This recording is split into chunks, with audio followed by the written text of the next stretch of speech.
नमस्कार, आप देख रहे हैं न्यूज 24 में आपके साथ पूजा राठौर शर्मा। कर्नाटक के सरकारी ठेकों में मुसलमानों को 4% आरक्षण देने के कांग्रेस सरकार के फैसले पर जारी सियासत के बीच अब संविधान को लेकर deputy CM DK Shivakumar की टिप्पणी से सियासी तूफान खड़ा हो गया। संसद में सत्ता पक्ष और विपक्ष के बीच इस मुद्दे पर तीखी रार हुई। बीजेपी ने कांग्रेस पर संविधान बदलने की कोशिश का आरोप लगाया तो मल्लिकार्जुन खड़गे ने कहा कि संविधान बदलने की मंशा किसकी है, इसका सबूत देश की जनता को लोकसभा चुनाव से पहले ही मिल गया और जनता ने इसी वजह से मोदी सरकार को सहयोगियों की बैसाखियों पर टिकने पर मजबूर कर दिया। One of the senior leader of the Congress party, very responsible Congress leader, who is holding a constitutional post, has made a statement that they are going to change the Constitution of India to provide reservation in contract work to a Muslim community. Now, this statement, we cannot take this statement lightly. जो कांग्रेस संविधान की रक्षा के लिए जान कुर्बान करने का ऐलान कर रही थी, बीजेपी पर संविधान को बदलने का इल्जाम लगा रही थी, अब वही कांग्रेस संविधान बदलने के इल्जामों में घिर गई।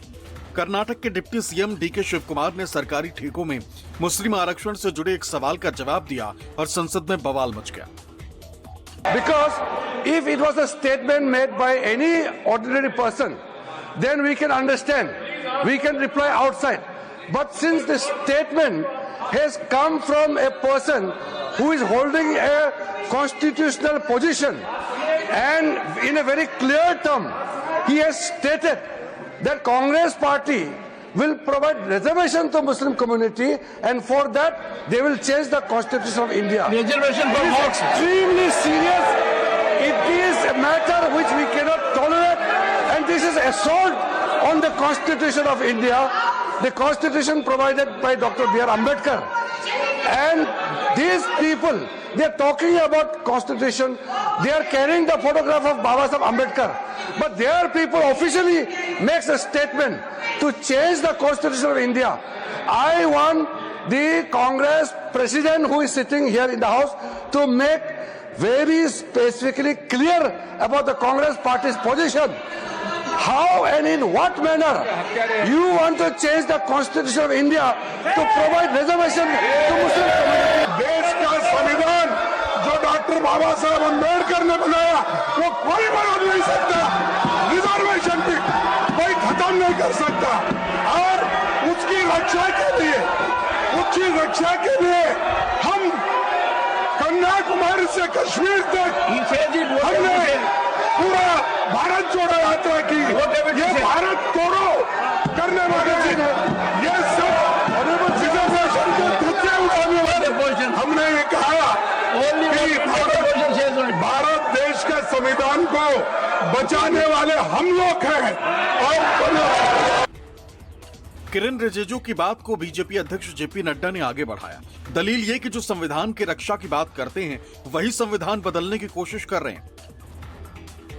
लेकिन मल्लिकार्जुन खड़गे ने दावा किया कि कर्नाटक के डिप्टी सीएम ने ऐसी कोई बात कही ही नहीं है। संविधान बदलने की बात किसने की थी वो लोकसभा चुनाव के पहले ही देश की जनता जान गई थी और इसलिए इनका 400 पार का नारा फुस हो गया।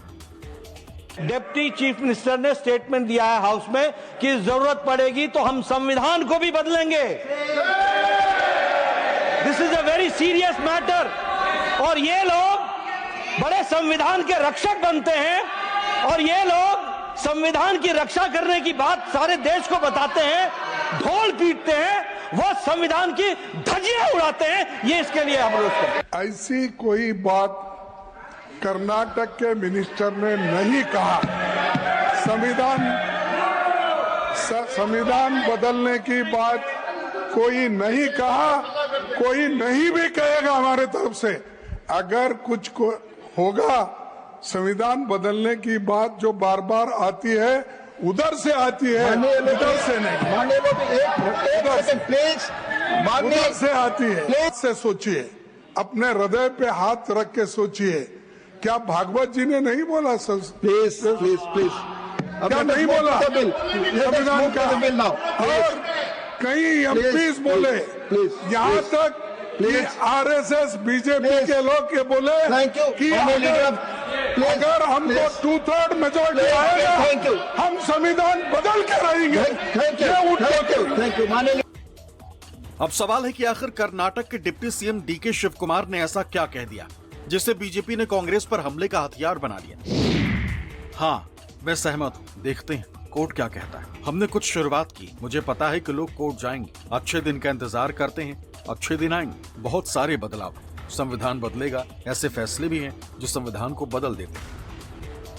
हालांकि बवाल बढ़ने के बाद डीके शिव कुमार ने भी सफाई दी। दलील ये कि किरेन रिजिजू और बीजेपी की पूरी पलटन कांग्रेस पार्टी को बदनाम करने के लिए सरासर झूठ बोल रही, निहायत बेशर्मी के साथ झूठ बोल रही।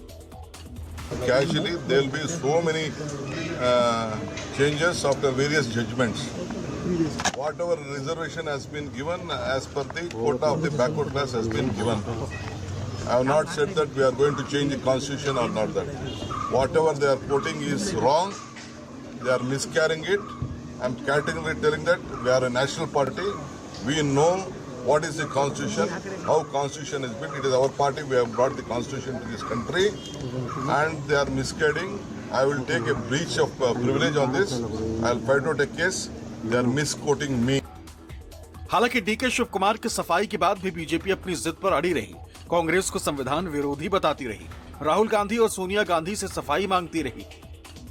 लेकिन खरगे ने दो टूक कह दिया कि कांग्रेस कोई सफाई नहीं देगी। सदन में झूठ बोलने को लेकर नड्डा और रिजिजू के खिलाफ एक्शन लेगी।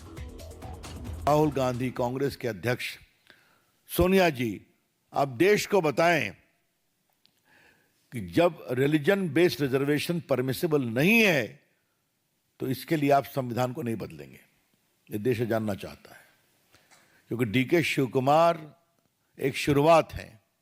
कांग्रेस पार्टी का हिडन एजेंडा है कि संविधान को बदलेंगे। नड्डा साहब और रिजू जी सदन को गलत बताए, झूठ बोले, इसीलिए उनके ऊपर एक्शन लेने के लिए हमारी पार्टी तैयारी कर रही है। दूसरी बात उन्होंने ये कहा कि कांग्रेस पार्टी धर्म के आधार पर ये रिजर्वेशन दे रही है। ये सरासर झूठ है। मोदी जी ने खुद अटल बिहारी जी वाजपेयी के वक्त रेकमेंड किया कि ये स्टेट लिस्ट जो हमने लागू किया इसको आप सेंट्रल लिस्ट में भी डालकर लागू करो। तो ये सब उन्होंने भी किया, लेकिन हमने तो ये बैकवर्ड क्लास के कैटेगरी में डाल के। डीके शिव कुमार के बयान से उपजे सियासी तूफान में केंद्रीय मंत्री गिरिराज सिंह भी कूद पड़े। दलील ये कि राहुल गांधी देश को इस्लामिक राष्ट्र बनाना चाहते हैं। संविधान का नाम लेकर के शपथ भी सदन में लिया, भरम भी फैलाया, सीटें भी कुछ मिल गई, लेकिन असली चेहरा सामने आ गया। चाहे तेलंगाना की सरकार हो, चाहे कर्नाटक की सरकार हो, और ये डीके शिव कुमार तो उनका कठपुतली है। इस कठपुतली के बहाने राहुल गांधी ने अपनी जुबान बोला है। made up their mind that they don't want the house to function. It's been many days now. They find some excuse or other. BJP कह रही है कि मुस्लिम आरक्षण का मसला 1947 में मुस्लिम लीग ने उठाया था, लेकिन उसे ये कहते हुए खारिज किया गया था कि आरक्षण का आधार सामाजिक और आर्थिक ही हो सकता है, इसके लिए धार्मिक आधार नहीं हो सकता। हमारा संविधान सेकुलर है और आरक्षण सिर्फ आर्थिक और सामाजिक आधार पर ही दिया जा सकता है। संविधान बदलने की बात करना देश की व्यवस्था के साथ एक फ्रॉड है। डीके शिव कुमार कुछ सफाई भी दे चुके हैं, लेकिन अब उनकी सफाई पे कोई ध्यान नहीं दे रहा, क्योंकि 400 का टारगेट तय करने वाले बीजेपी के मन में 240 सीट लाने का मलाल है, क्योंकि उस समय से ही कांग्रेस पार्टी और तमाम अपोजिशन के लोग देश भर में ये कहना शुरू कर चुके थे कि अगर 400 सीट आई बीजेपी को तो वो संविधान बदल देंगे। और अब जाकर लंबे समय बाद अब जाकर बीजेपी को मौका मिला है कि जब डिप्टी सीएम की कुर्सी पर बैठे हुए एक कांग्रेस नेता ने ये कहा कि मुसलमानों के लिए जरूरत पड़ी तो हम संविधान भी बदल देंगे, तो आरोप प्रत्यारोप का दौर जारी है। और संसद में आज तो ये मुद्दा हंगामेदार बना ही रहा, संसद में कोई कामकाज भी नहीं हो सका। आगे भी इस मुद्दे पे बीजेपी ने पूरी तैयारी की है कि देश भर में धरना प्रदर्शन करेगी और कांग्रेस के इस चेहरे को जनता के सामने लाने का प्रयास करेगी। कुमार गौरव, न्यूज़ 24 दिल्ली।